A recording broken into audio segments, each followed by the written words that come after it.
Shopping అంతా అయిపోయిన తర్వాత ఇక్కడ కనిపిస్తున్నారు కదా ఆంటీ వాళ్ళు మనకైతే చాలా ముఖ్యంగా ఫ్యామిలీ ఫ్రెండ్స్ అన్నమాట.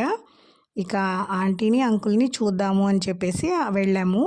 చాలాసేపు అంకుల్ ఆంటీ వాళ్ళ ఇంట్లో గడిపిన తర్వాత ఇక పొద్దుపోతుంది, బయలుదేరదాము అని చెప్పేసి ఇంక మేము కూడా బయలుదేరుతాము అంటే ఇంకా ఆంటీ అయితే ఇక్కడ నాకు బొట్టు తాంబూలం అది ఇస్తున్నారు. నేను ఇక్కడ వీడియో తీసుకుంటుంటే పక్క నుంచి కామెంట్స్ చేస్తూ ఉన్నారనమాట. నేనైతే చెప్పాను నాకు గుర్తుగా ఉంటుంది అని చెప్పేసి తీసుకుంటున్నాను ఇలాగా అని చెప్పానమాట. ఇంకా ఆంటీ దగ్గర తాంబూలం బొట్టు అది తీసుకొని ఆశీర్వాదం కూడా తీసుకొని ఇకైతే బయలుదేరిపోతాము. అప్పటికే చాలా పొద్దుపోతుంది ఇంటికి వచ్చేసరికి అని అయితే అనుకున్నాము. ఎంతైనా షాపింగ్స్లో పడితే మాత్రం చాలా టైం లేట్ అయిపోతుందండి. ఇంక ఇక్కడైతే ఆంటీ గారు నాకు తాంబూలం అది ఇచ్చారు. ఇంకా ఆంటీ దగ్గర ఆశీర్వాదం అది తీసుకుంటున్నాను నేను. నాకైతే చాలా హ్యాపీగా అనిపించింది ఇట్లాగా ఆంటీ నాకు ఆశీర్వాదం ఇవ్వడం అయితే. చాలా రోజుల తర్వాత చూడడం కూడా చాలా హ్యాపీగా అనిపించింది.